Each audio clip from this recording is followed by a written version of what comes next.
All righty, I'm kind of getting this sign on my computer saying internet connection is unstable. So if I go out, hopefully not.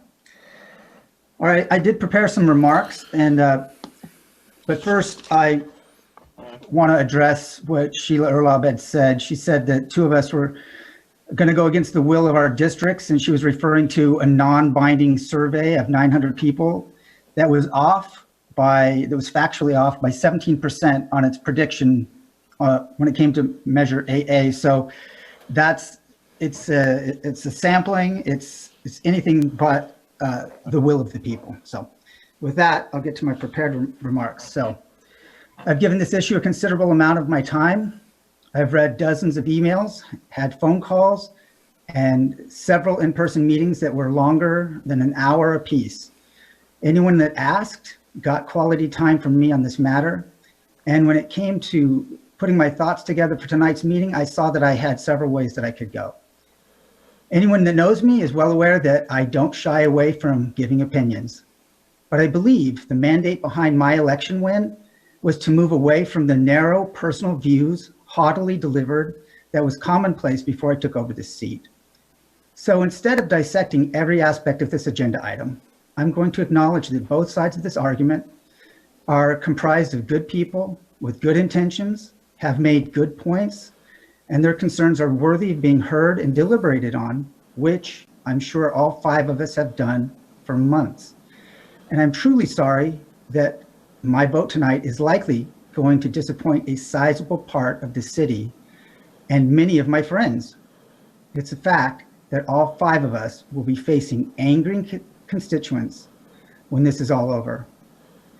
This isn't something that that any of us have entered into lightly.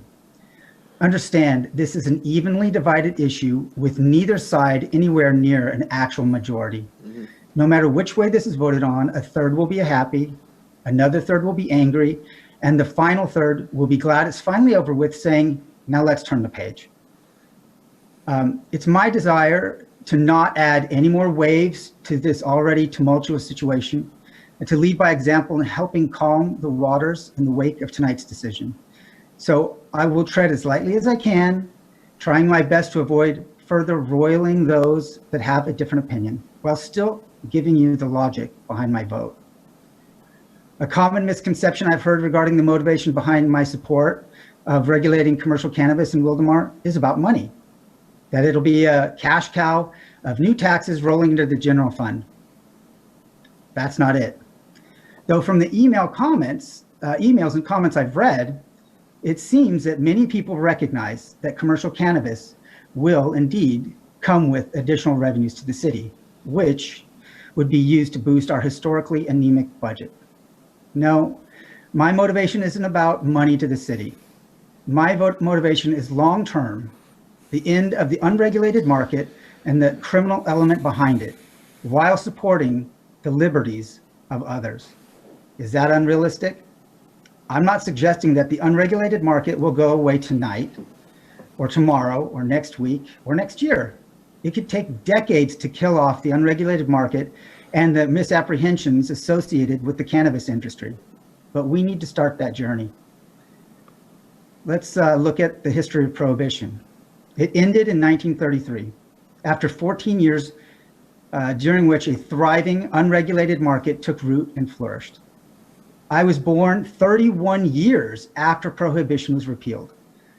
By the time I was learning about prohibition in school, more than 40 years had gone by. And whatever stigmas that were attached to alcohol consumption and the alcohol industry had been brushed aside long beforehand, along with any remnants of that black market. Now, when I say black market, I'm not talking about the still that Ma and Pa had in Appalachia, clandestinely making bathtub gin and selling mason jars of shine behind the 5 and dime. No, I'm talking about the industry that imported booze every which way imaginable from all ports of entry that buoyed organized crime to previously unimaginable heights, supplying the countless speakeasies of the time. That level of black market doesn't exist, and that's what I'm referring to. The prohibition of cannabis took a different route. Though today it's legal in one form or another in 33 states, it's still inexplicably inexplicably on the Schedule 1 list of drugs that declares there are no medical uses for it. We can't make a comparison of the timelines that happened after Prohibition was repealed in 1933 to what will happen after the federal restrictions on cannabis were removed, because we haven't even got to the 1933 mark yet. It's still contrary to federal law in all forms, and the reasons for that are purely political. Whatever stigmas were hanging onto alcohol consumption in the 1930s had been entirely erased by the time I came of age, other than the stigmas associated with drunkenness or alcoholism, which rightfully remain intact, as will the stigmas of being a stoner or burnout. I don't know what the views on cannabis consumption will be in the year 2055, but I'd like to think that the fear-mongering will be long since eliminated by then. And it starts by recognizing that any of the negative aspects of the commercial end of it are completely man-made, not unlike the days of Al Capone and Prohibition. The alcohol in and of itself wasn't the problem. It was the approach where one group of American people tried to control another group of American people, restricting the liberties they disliked because they discovered they had the power to sway the votes of elected officials that were more worried about re-election than doing the right thing. I'm sorry, but few things are as un-American as that. Liberty and justice for all, and that especially applies to the things that you find rather distasteful. In the emails that were in opposition to the ordinance, the overriding theme was about public safety. But the tone of one email really stood out for me.